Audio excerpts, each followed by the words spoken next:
Hi guys, so in this video we're going to be talking about liquidity, and I'm going to be talking about liquidity sweeps in general and also inducement ranges, which is also liquidity as well. So we'll be going over what liquidity is, how to identify liquidity sweeps, and what it can be used for. But again, this is not going to be this is not going to be used for a strategy yet until we put it all together, but make sure to watch this video until the end and also take notes if you need to. So I'll just try to keep this short because it's just a very simple element of a trade. Liquidity sweep is basically a break of structure but without the close. So remember last video we talked about break of structure, how we want it to close above, right? I told you guys that a break of structure is not a break of structure unless we have that close. If it doesn't close, then it's not a break of structure. So if it doesn't close, then what it becomes is it's called a liquidity sweep, like this. With the liquidity sweep, sometimes it can just continue going upwards or it can just go down. And what people tend to use liquidity sweeps for is you can use it to, like, if it sweeps and doesn't close above that, then you can take a short and aim for like the middle of this range in case it goes up, or you can even just it can even just go downwards depending on what's on the higher time frame, depending on the whole picture. But this is just a very simple thing. It's just that there's a liquidity sweep here. It means there's weakness in this range. Another thing is that liquidity sweeps often means that it doesn't close above, right? Since liquidity sweep means that it didn't close above this high, then that means this low, instead of being a strong low as it was previously, like all these lows would have been strong lows since it's an uptrend, this low will now be the weak low. So it will be likely to take this out, but not always. So what can happen is it can become like this, liquidity sweep, and take it out and just continue higher. Or it can also be uptrend and then liquidity sweep and then just market structure shift and just continue downwards. So the difference between this and this is this can also be a liquidity sweep of that before going up. And if this is a market structure shift, then this will have to close below that. But if this doesn't close below that, then it can just continue going upwards. So this high got swept, right? So then now this low is now a weak low. And now that this low got swept, this high in turn is now becoming a weak high because this high did not produce a new low. It did push past this, but it didn't close below it. Remember, it didn't cause that market structure shift. So now what we get is this becomes continuation and we just continue upwards. The main thing about it is just that it has to close below. So one thing that you guys can see right now is on the daily, I think there is a liquidity sweep here. So as you guys can see here, this high and this high, this daily candle right here didn't close above it. So that is a liquidity sweep. See, it swept this high and it swept that high and it just continued downwards. So that is a liquidity sweep, and that's how I called my short. You can see I called a short like the day before yesterday. Now if we just go through the market, there's going to be a lot of liquidity sweeps everywhere. So we can just look at that. So see here, train your eyes to look at liquidity sweeps. So it goes down.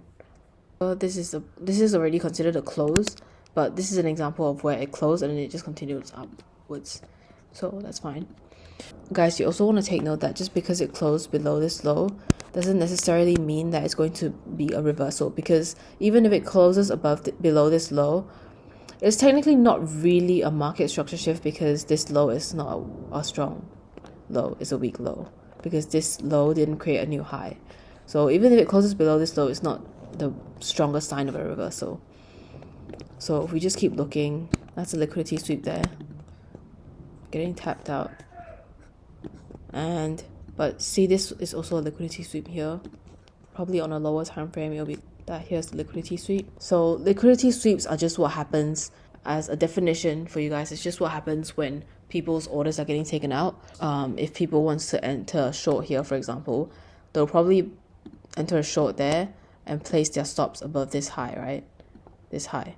And because there's a lot of resting orders there, sometimes it just takes out those resting orders before continuing lower. So it's just collecting fuel to continue going. So liquidity sweeps is just like fuel for like a rocket or something. So in terms of the market, you always have to remember that whenever you're going in a direction, there's always got to be people placing orders there. And that order is technically like liquidity, is money. And those orders as well are what we can compare to as fuel for like a rocket to go up. And so in terms of that, there's also such thing called inducement range, which is like trend line liquidity. So like this, for example, right here, all this is liquidity. All this is stop loss orders, right? Every time you short, somebody's putting their stop loss there, somebody's putting their stop loss there. And that's why when we went up, it just shot up and just took out all of these highs, because that is what you call inducement range, or like a trend line liquidity. So in this case, since it's a downward trend, it's just all these highs that are not taken out. So in terms of a low, it will be all the lows not taking out. So there's a lot of liquidity here. So it's all just getting taken out here. And same for this as well. This can also be a range. So just taking out those lows with this range, taking out these lows. So that's how liquidity works. See here as well, whenever you see big displacements like this, there's always going to be an inducement range. See, look at all these lows here. It's engineered in a way so that all these lows are untapped and all these lows are not taken care of. So then it just sweeps it all in one go. So with this big massive move here. See, this whole range took like 8 days. And then this, to undo that 8 days of price action, it took 2 days. It's because we have all these liquidity here. That's why it's able to move so fast. So that's what you call an inducement range as well, and that's how you can spot liquidity as well. It's basically liquidity is just resting everywhere above highs and lows, and that's what you guys got to look at. I just want you guys to go and study highs and lows, study breakup structures and market structure shifts, and then in the future we'll be going over how to use liquidity as an entry, how to use liquidity as targets, when to use those as entry and targets, and when to use inducement ranges as well. And so the homework sort of is just to identify liquidity sweeps, identify inducement ranges where we swept it all out. See here as well, this whole inducement range that I was talking about, how long did this take? 15 days. 15 days to form this whole thing, all these highs untapped. And how long did it take to get rid of it all? 4 days, 3 to 4 days. So 3 days actually.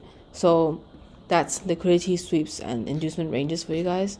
I'll see you guys in the next video. So thank you guys for watching. Bye.